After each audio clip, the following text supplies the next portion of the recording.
intro and everything. And then Yeah.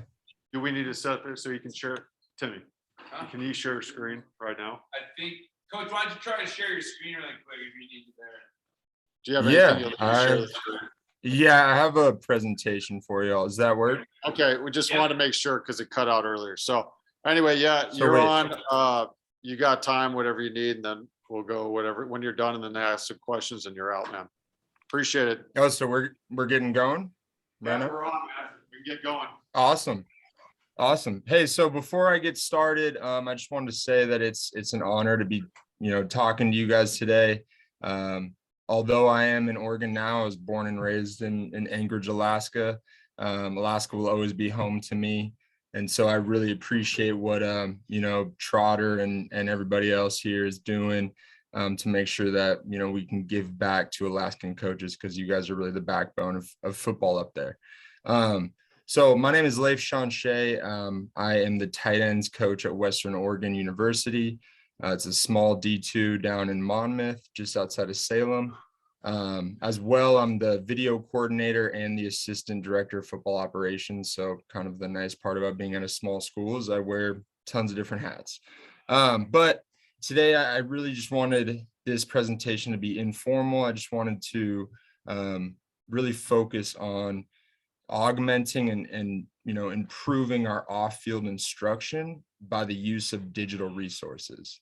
So the main purpose of this presentation is really just to give you guys a bunch of ideas, share things that we use here at Western that we found really successful to supplement our off-field instructions. Okay, so real quick, I guess the main thesis of this presentation, right, is what is the makeup of a good football player, right? It's a loaded question. Okay, and so to me and to most, right, there's tangibles, there's intangibles. Obviously, natural ability, right? Are they talented? Size and strength, all that good stuff. And then there's those intangibles, right? They're competitive, they're tough. A lot of good football players, right? They work harder than everybody else. The cliches, stuff like that. But the common connection between all the things on these lists here is that none of these can really be taught by us, right? None of you guys can teach a player to be more competitive, or you can't automatically, hey, instruct that guy to grow 6 inches, right? It just won't happen. So what can we teach them? Okay, what are we forgetting from that list that I think is kind of overlooked, but on a day-to-day basis, it's what you're focusing on within your coaching, both on and off the field. And simply put, it's football intelligence, right? Their understanding of the game, their understanding of your guys' concepts that you run, their technical understanding. And that's kind of what people call, with that cliche as well, their instincts, right? You can't develop instincts without that football intelligence. And so I've kind of broken it down into the how, right? So they're like, how am I going to perform a certain block? How do I down block an end, right? Or how do I reach a 9 technique if I'm a tight end? And then how that technique or how their assignment on a certain play may be affected by their opponent's alignment, right? So for us, we run power. So as the tight end, if we have a 6 technique and a 9, what do we do there? We work with the tackle. But if we have nothing in C-gap and the 9 technique, now we're back. We're going to the linebacker. So stuff like that, right? The how. But then also the why. Situational awareness. Why is my coach calling this play on 3rd and long? Why on 3rd and short is it so imperative to run this short yardage package? Why are these concepts constructive in the way that they are? And then also, obviously, opponent scouting.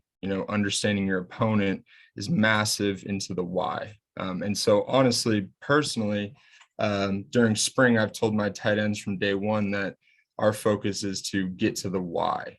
Why are we running certain things? Because I believe that if your players understand the why, they're going to be more successful, because now they have a full scope of their technique, their concept, everything.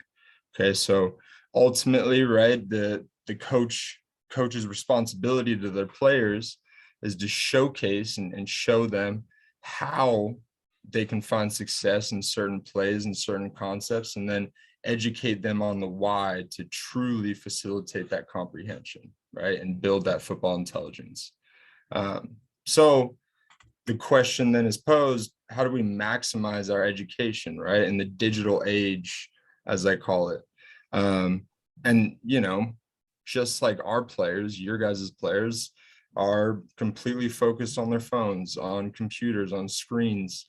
Their primary mode of communication is over digital mediums, whether it be text or social media or anything like that. And so how can we tap into those kinds of resources to best reach our players and not just lose them once they leave the practice field? And so I think it comes down to three major factors, or three major groups, if you want to call them, of resources. So we have film, we have web-based tools, which we'll get into, and then tests and worksheets. So again, I'm going to provide you guys with a few examples of each, but first, film. As I told you, I'm a video coordinator here, so it's very important to me. I take pride in our video, and so I nicknamed it the cornerstone, right? So any great program for years and years and years, probably since the creation of football and video, have been analyzing, watching film, self-scouting, opponent scouting, and so it really is that cornerstone of a great program.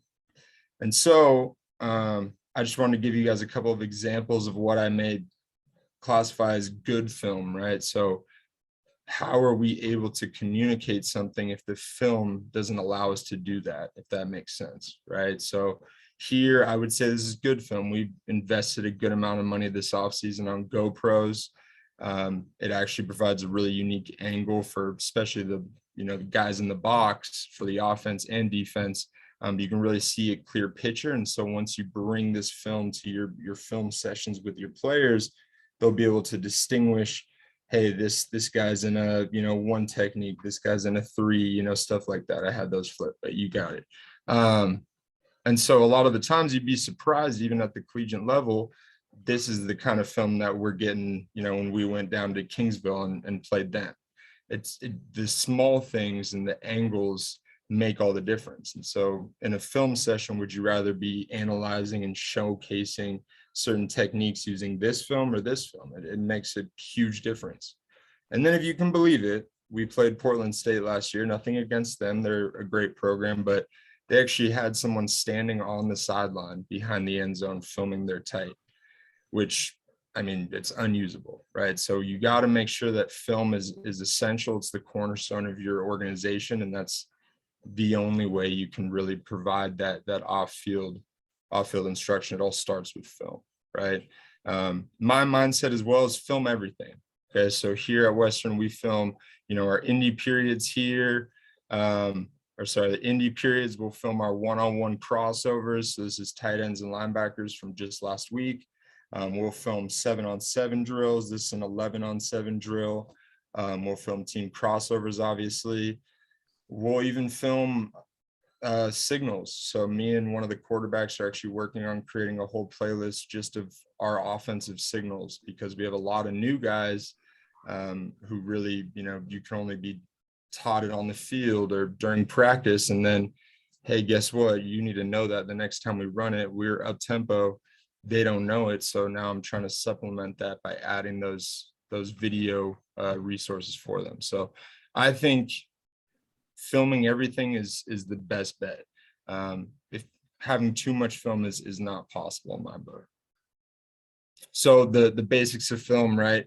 You obviously want to square away your equipment. Okay.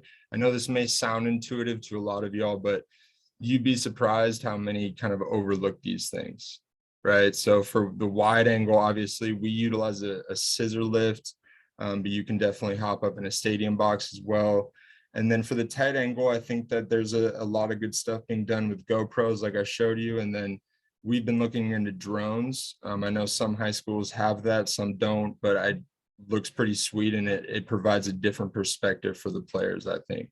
And then obviously it's really important to always utilize external filmers, excuse me.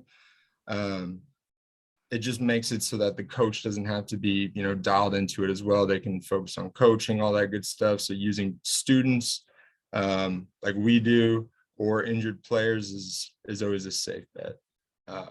So getting into more of like how to organize playlists, or just kind of my opinions on organizing playlists.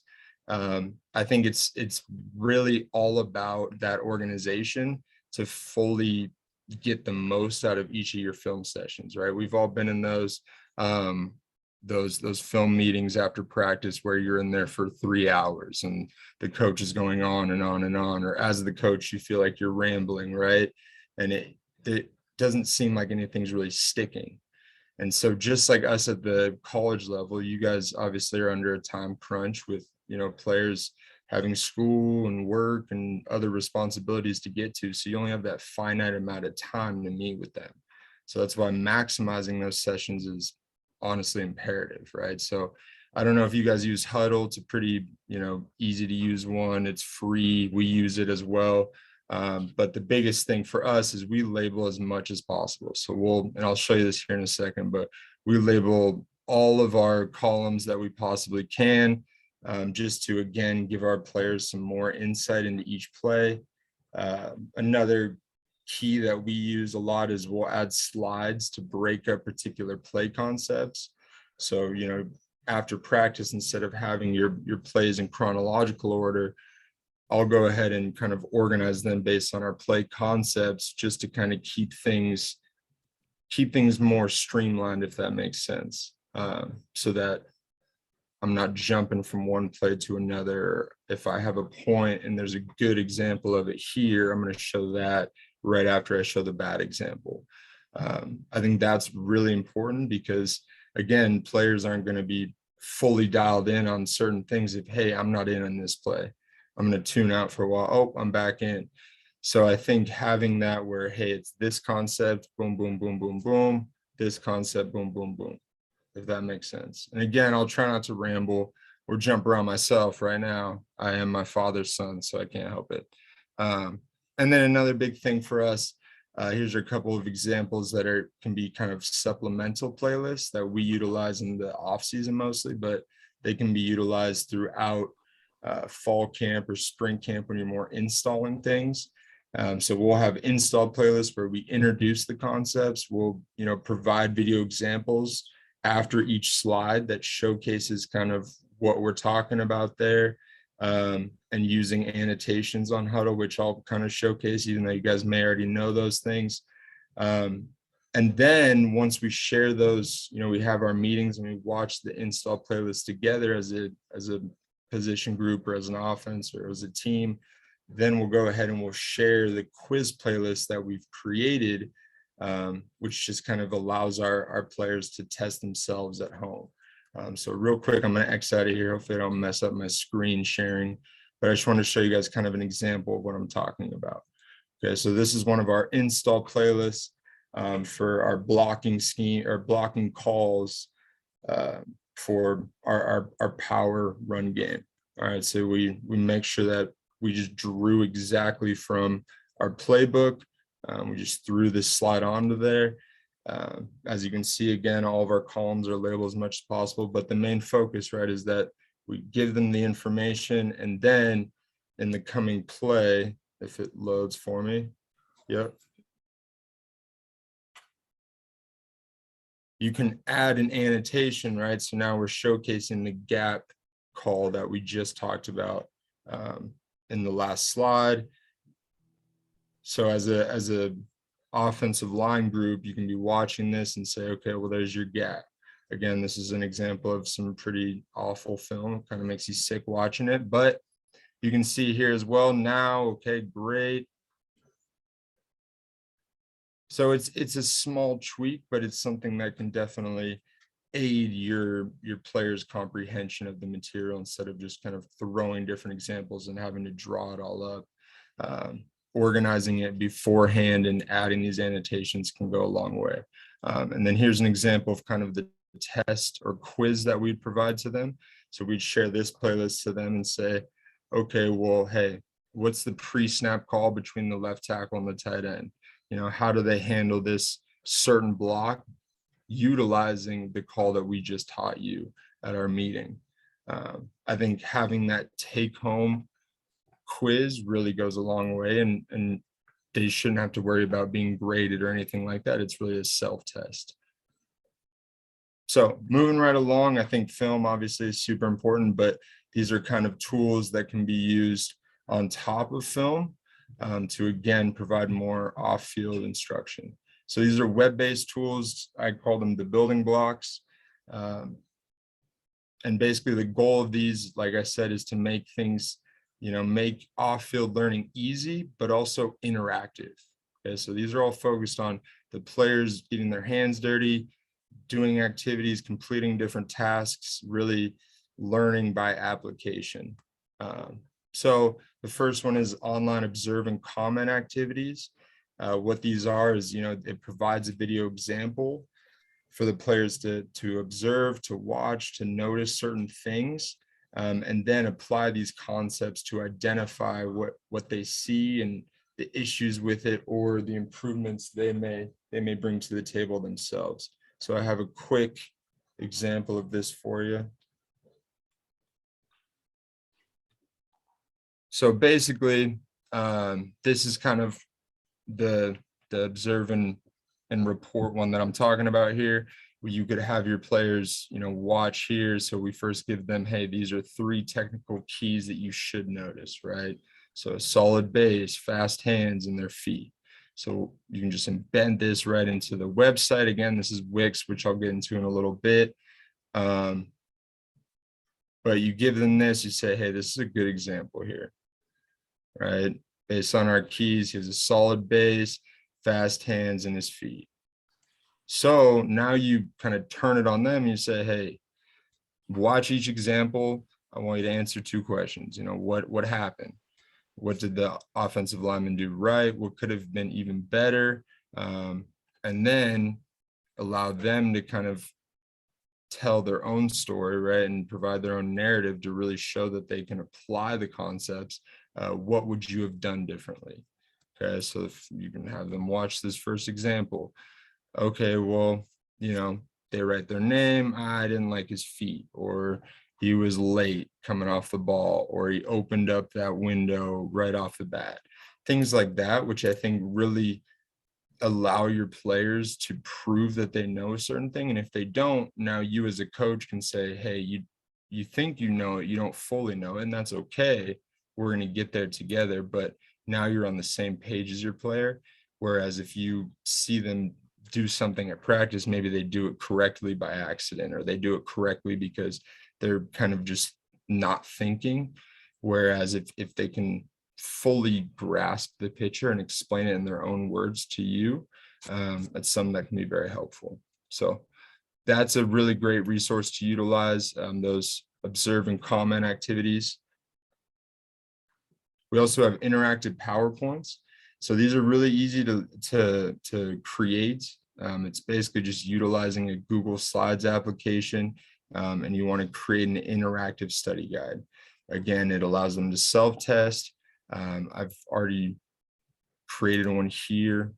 Oh, where is it? There it is. So it may seem really this is a really simple concept, I understand, kind of more of just an example, but you give them the information, they go on through it, and then there's an activity where they get to choose which one's which, right? So, oh, I'm correct, kind of explains things. Let's say I get it wrong, right? So I said that's odd.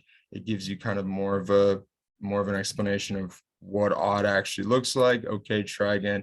And you can apply this to any concept you really want to. But this is kind of the behind the scenes of how to create that. It's very simple. So essentially all you're doing is you're linking this picture. You're creating a link right here to just a different slide within the presentation. So it may seem complex up front, but behind the scenes, it's very simple, very easy to create, and something that I think is really useful to prove, again, their comprehension of the material. So there's those. Ooh. So we also have Wix websites. I absolutely love Wix. I think it's a great resource to, create websites for somebody who's never done it before. I don't personally know anything about coding. I would be horrible at that kind of stuff. But Wix is a full suite that gives you complete access of apps and different features without kind of making you overly consumed in learning a new language with coding. So this is a tight end run blocking website that I created. It's pretty bare bones. It really just talks about the different sort of blocks. So they can go ahead and click on these links. They can, watch these different videos that I've embedded that show kind of different examples, all that good stuff. Really, it's just, again, another supplemental resource for them to access on their own. Once they're done with all these things, they can even take a little quiz. They can do all that good stuff. It's very simple. So Wix is definitely a website I highly recommend if you're ever going to create a website yourself. It's something that, again, is really easy to use. I don't know if I have time to walk you through everything like that, but once you jump into it, you'd be surprised with how simplistic it truly is, and how much you can actually get out of it. So I think it's pretty beneficial, and why not try it, And then there's also Google Classroom, same sort of deal. This is our defensive coordinators Google Classroom for the entire defense here.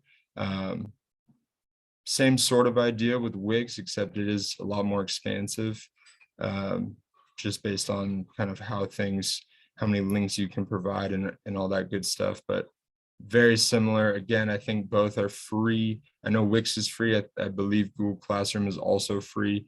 And so it just allows you to share a ton of information that you may not be able to get to during your meeting times. And again, your players can bring this home with them. So again, I know I'm showing you guys a lot of different examples. I'll make sure to share this presentation with the coaches as well, but then also all the resources. So just so that's out there. And then tests and worksheets, right? So I call this the proving ground.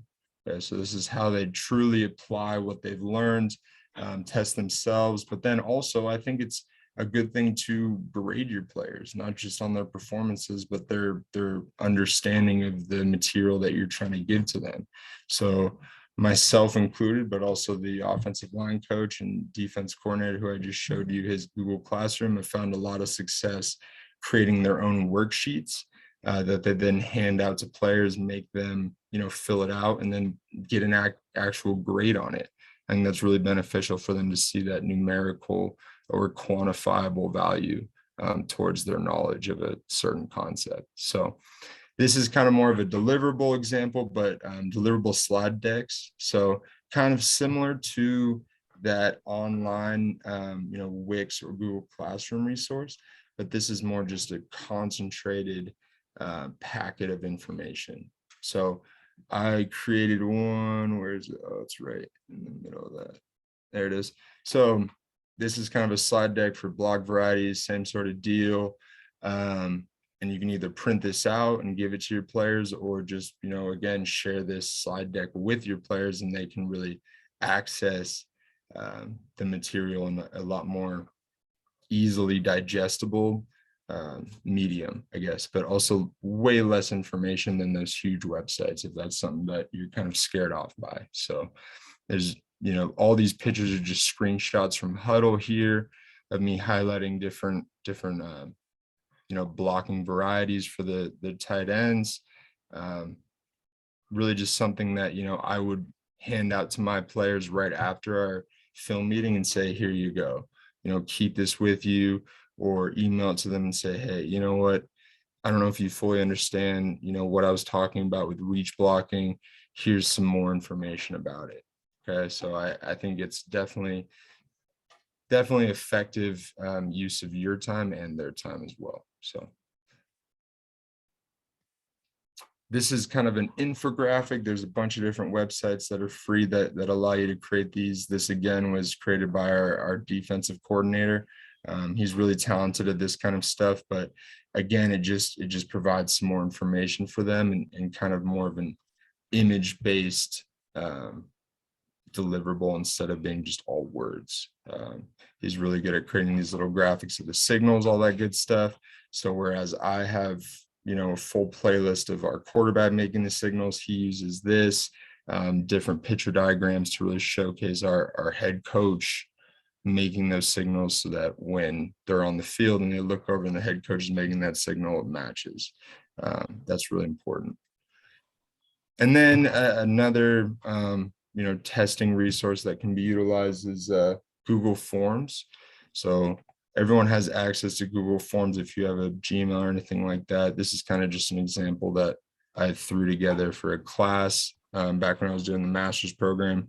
But it's very easy to use, very easy to create as a coach, and also very simple to gather these responses and keep them organized. So, this is just a very easy example, but you can do pretty much anything you want. You can add questions, all that good stuff. And then once you have the responses here, you can really see, okay, well, shoot, man, no one got any of these correct. I'm hurting, or my tight ends don't know what they're doing out there. They're just running around with their heads cut off. So it's really important for you to see all this quantifiable data, and it's provided to you in a very, very easy and simplistic way. So I feel like I kind of just ran through things a bit too fast there, but what are you gonna do?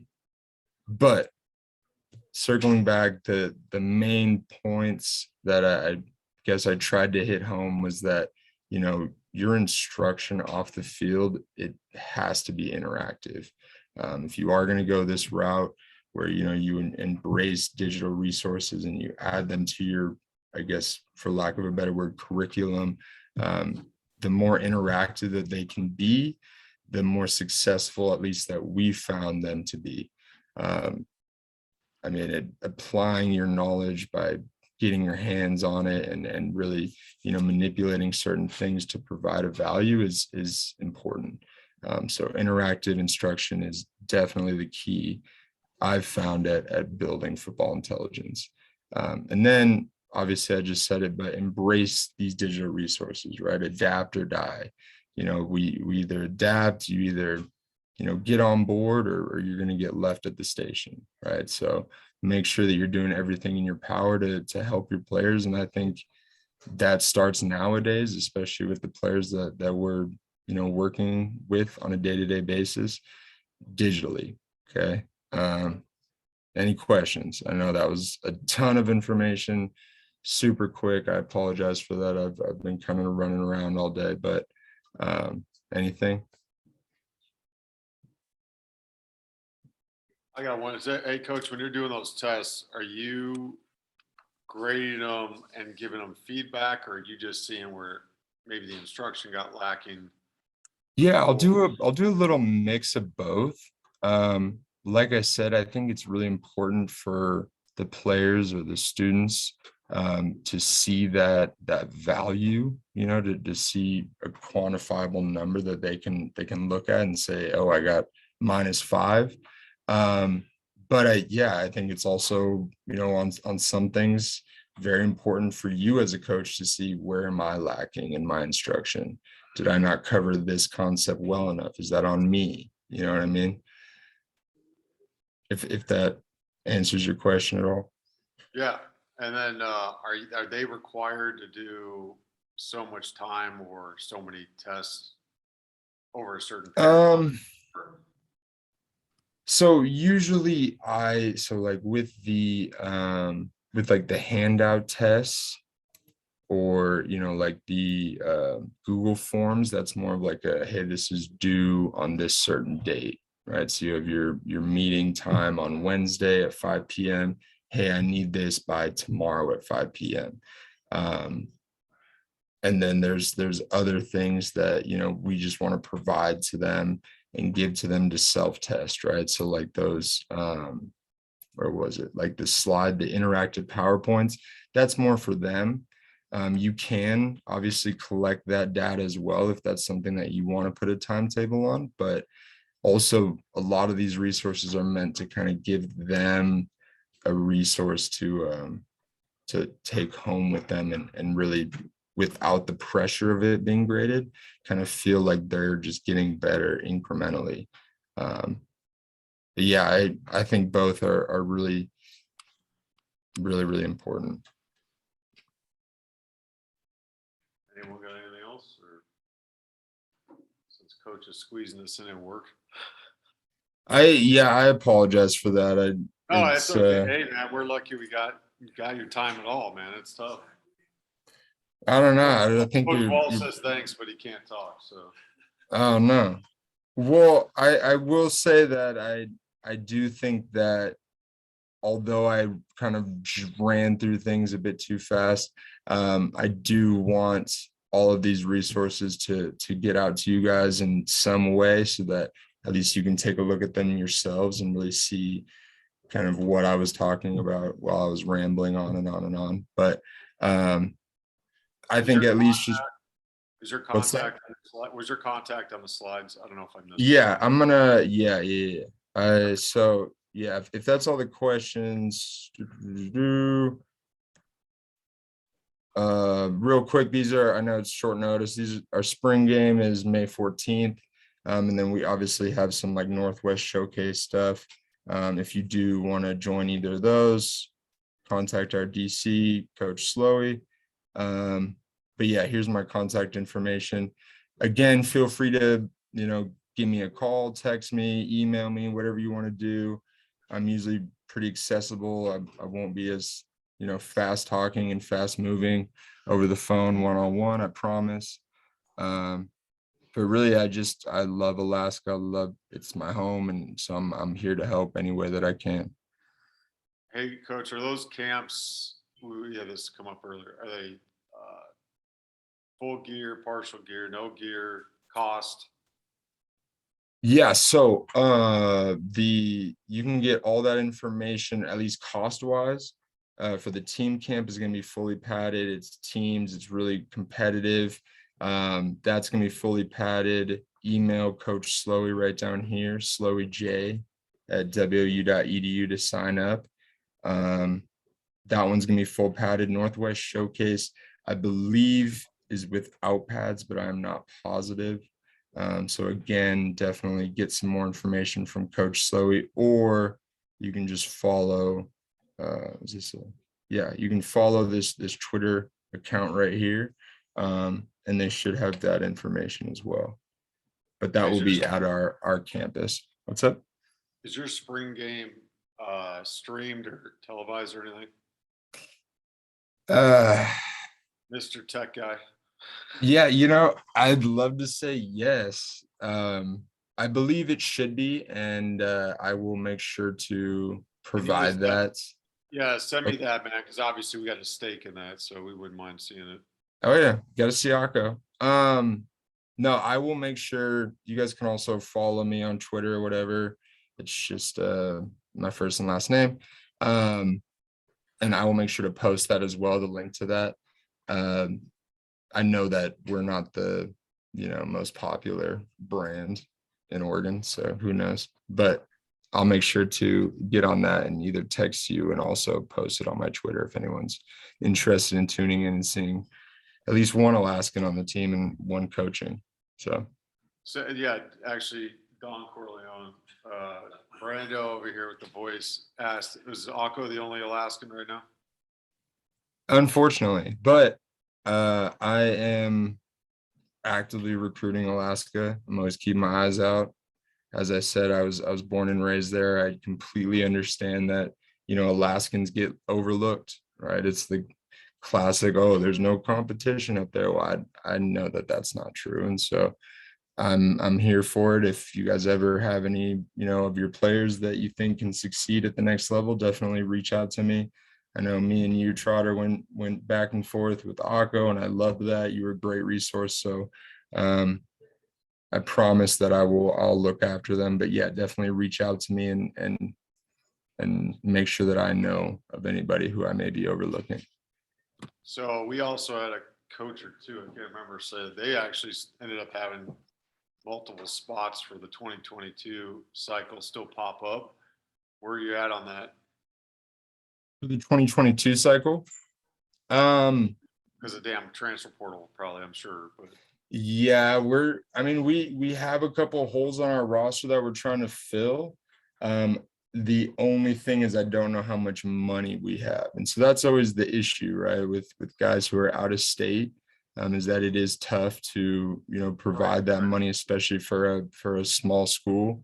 But we always encourage guys to come on out and attempt to walk on and see what they got. And a lot of the times at the Division II level, right, it's partial scholarships. You can earn a bigger scholarship over time. But I would also suggest going to Northwest showcases. So Akko, great example. He was at a small showcase in I think Washington, and our head coach happened to be there and calls me up the same day. Hey, Leif, get this. We need this kid. Like, I don't just get it done. I'm like, okay, well, great, here we go. So like that kind of stuff is really important, especially for us Alaskans, right? Is getting out, getting down to the lower 48 and just showing what you got against bigger talent and kind of putting your name out there. I think that's massively important. So I would highly recommend coming out to the Northwest Showcase or any showcases for that matter, in the Pacific Northwest and as far as you can stretch, really. coaches online, you got anything so we don't neglect you? Anyone here? No. All right, man. We appreciate the time. We'll let you get back to work so you don't lose your job over this. No. Anything we can do to help, just you can get a hold, obviously, Walt, me, whoever, we can get you at least contacts for the other coaches. And then this is recorded, so we'll have this online so they can check it out and go through it and then have your contact information. Awesome. Yeah. Again, I look forward to hearing from any of y'all that want to reach out. Thank you guys so much. I appreciate you giving me this slot. It's an honor, truly. I still don't think I deserve it. But yeah, I look forward to hearing from you guys soon and good luck in the coming season. All right, Coach. Appreciate it, man. Thanks, dude. Take care.